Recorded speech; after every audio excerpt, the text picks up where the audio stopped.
Now we can move on to FY 2026-2031 CIP presentation. Back to Dr. Noonan. Thank you very much. I'm going to actually turn it over to our Chief Operating Officer, Kristen Michael, along with our Director of Facilities, Brian Fowler. Board Chair Gould and the rest of the school board, thank you so much for the opportunity this evening to present our annual capital improvement plan. It's truly a great investment that the community and the school board has made in our facilities, and I know Brian is very pleased tonight to be able to present our plan running from 2026 to 2031.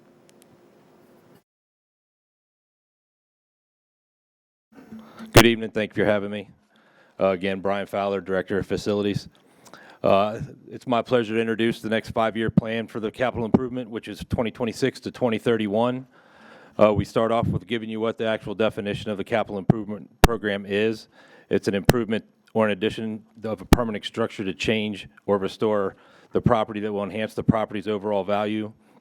We look at doing this in a 5-year window.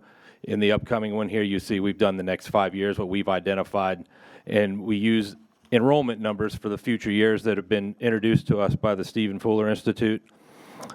So you can see Falls Church has a steady growth. Next, that takes us into the actual school capacity. This is the school capacity until about 2050. You see we're within the walls pretty good until about 2045. Based on the projection of enrollment, it looks like Mary Ellen Henderson at that time could have issues.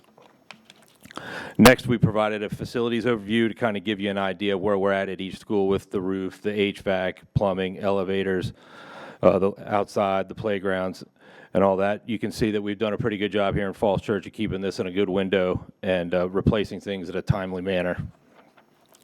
Some of the projects that we've completed in last year's CIP, we added tennis courts lights. That was with a joint effort with Parks and Rec. Up at the high school. Mary Ellen Henderson, we replaced all the heating and air conditioning. And Oak Street, we were able to put an accessible ramp and a secure vestibule on the front entrance. Next, we provided each school and what the identified needs were. Jesse Thackeray Preschool, at this time, we're not seeing any kind of major capital need. Mount Daniel is kind of the same. Everything looks pretty good. Major capital, no serious major capital need, but a couple of the projects that we do have in process, our daycare funding was approved to work with the grass playground, and we are going to, with community use funds, do an ADA playground just like we're doing at Oak Street currently. That takes us to Oak Street. At Oak Street, the major need was identified to be security enhancements. And as you all know, we're in process now of replacing doors, windows. We added the secure vestibule on the back, and we're currently adding the vestibule on the back on the back side. Sorry, we had completed the one on the front. Another daycare funded project will be we are going to put a taller fence around the playground that would take you from the parking lot area down around to where the Howard Herman Trail dumps out next to the playground. Mary Ellen Henderson, the roof is getting ready to be replaced. We got a proposal for that, but we will be working with Dominion Energy to put solar on the roof after we do the actual roof replacement. A few other projects that we have going in the works. We're going to replace all the gym lights at Mary Ellen Henderson to LED. This was with community use funds. We're getting some estimates on getting the hot waters replaced. We're going to go try to find our best environmentally sustainable option, and we're looking to rekey Mary Ellen Henderson so that we're working towards having the master key set up for all schools.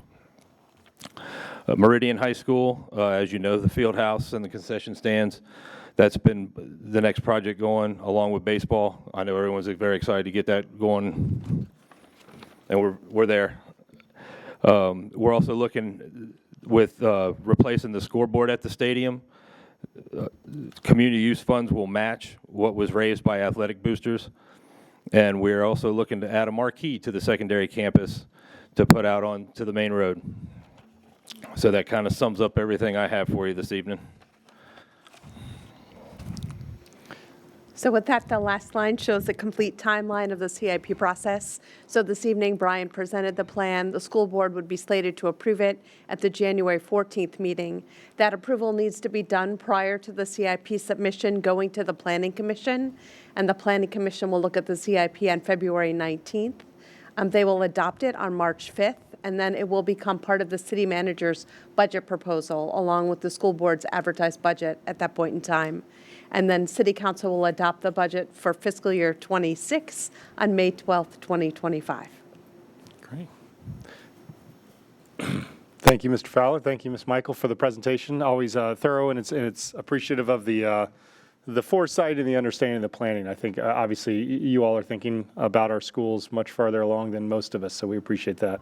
Any questions or comments initially from the board? As Ms. Michael said, we've got some time to think about this, but any? Yes, Sherwood. Thank you, Ms. Michael, Mr. Fowler, very much. This is really helpful to me, particularly being new up here and learning everything that I need to learn. I appreciated that you spelled out a little bit for those watching who might be new to all the budgeting process, that the CIP is separate from the other budget discussions that we'll be having. So thank you for that. I did have a question about slide 9, talking about Oak Street specifically.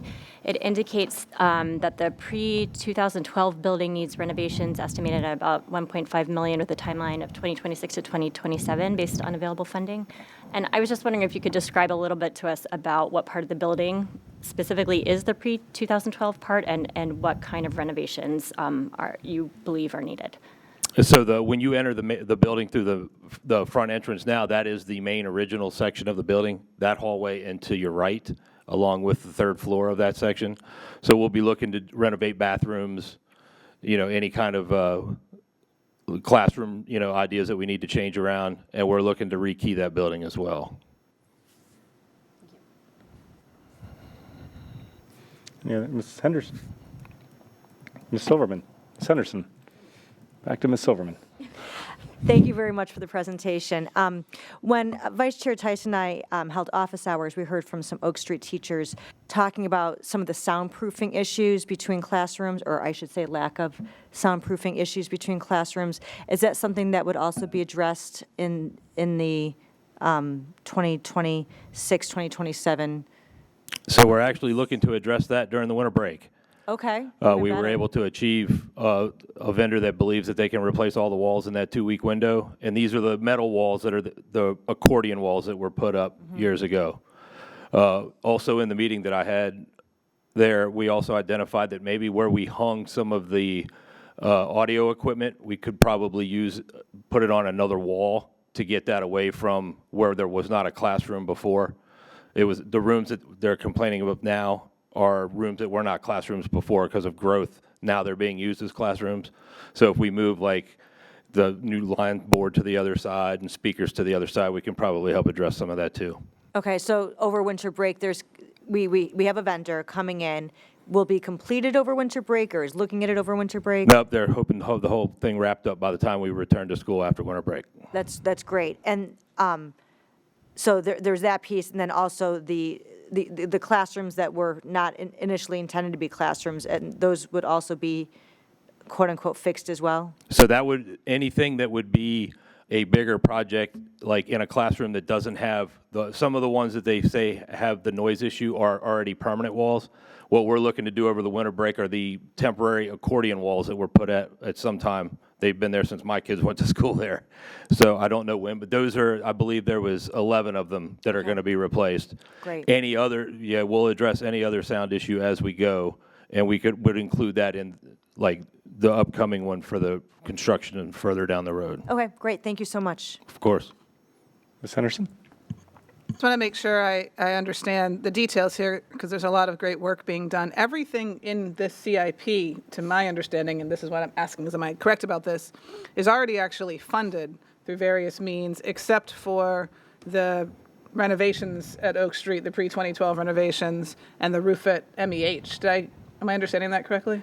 So I believe of everything in the CIP that we previously had the funding For the upcoming renovations at Oak Street, that $1.4 million, the item that's new in the CIP that hasn't yet been funded, that we'll be seeking funding as we go to City Council, will be the roof at Mary Ellen Henderson. And included in that proposal, we will have savings from that solar over time that will help offset some of that. Obviously, it doesn't offset at the same period in time, but putting solar on the roof as soon as it's replaced is the absolute best timing, because I don't want to install solar on a new roof. But that is not currently funded. So we're essentially going with a large plan that's already funded, so lots of great things are happening at the schools that we're able to do, and then there is a relatively small, almost funds itself addition. That's absolutely correct. That's fantastic. Thank you. Mr. Anderson? Thanks for the presentation. The capital improvement plan is always it's a highlight of the budget season for me. It looks like you may be the only one that feels that. They don't know what they're missing out on. Appreciate it. I did have a question on the capacity numbers, and I was curious, for Oak Street, do the capacity numbers include the portables that are there, or does that just include the main building? They do not. This only includes the actual building itself. Okay. So the 750 excludes the modulars. Okay. And then I did notice that it is getting kind of tight at Mary Ellen Henderson with it's kind of pushing up against the ceiling, especially in 2027, at least from the projections. And so we know that those are kind of uncertain. And so I'm just curious about kind of the classroom flexibility and how to, I know that they have some ways of adding classrooms at Meridian, and I guess Oak Street have the ability to spill out into the portables. But I'm just curious as to kind of what options there are at Mary Ellen Henderson. Yeah, good question. The secondary is a little bit easier because you can swing spaces differently. So, for example, if I'm a teacher at Mary Ellen Henderson, I might teach 5 periods and my classroom's available for 7. So that opens my classroom up for 2 periods, and somebody could flex in and use that classroom. So what you see here are fairly straight projections that don't really incorporate all of that sort of swinging in and out. So while we're pushing up at 2027, I actually think through some creative scheduling and through some creative use of the space, we've got a little bit more capacity there. Thank you. Thank you. That's helpful, Dr. Noonan. I'm just curious, and maybe this does the fact that the campuses are shared at the secondary, does that help relieve some pressure too in terms, I know we already have like a bunch of 8th graders and even some 7th graders taking classes over in the high school. Does that help, or is it? It does. Okay. Yes, it helps immensely because it's 67, I think there's 67 classrooms at the high school if my memory serves. But it's that many classrooms times 2 periods that they're not being used typically that opens up that many more spaces throughout the day. So when you cobble that together with the middle school, we're in pretty good stead for a while. Yeah, that's great. And just to echo my colleagues and all these comments, I don't want to lose sight of how fortunate we are that we have done collectively as a community in partnership with City Council and the good work of the board before probably any of us were here to do some really good planning and some really good investments. We are really fortunate to be in this position that we have the space as we talk about growth and we talk about budget needs, that we've done such great work collectively as a team to get to this point. So thank you to all the people in the room here who were part of that and all the people who came before us to get us here. I do want to add, if I may, just to make sure everybody's, just for clarity, maybe more than anything, it's culture change, right? When you don't have your classroom and you're floating or you're moving around.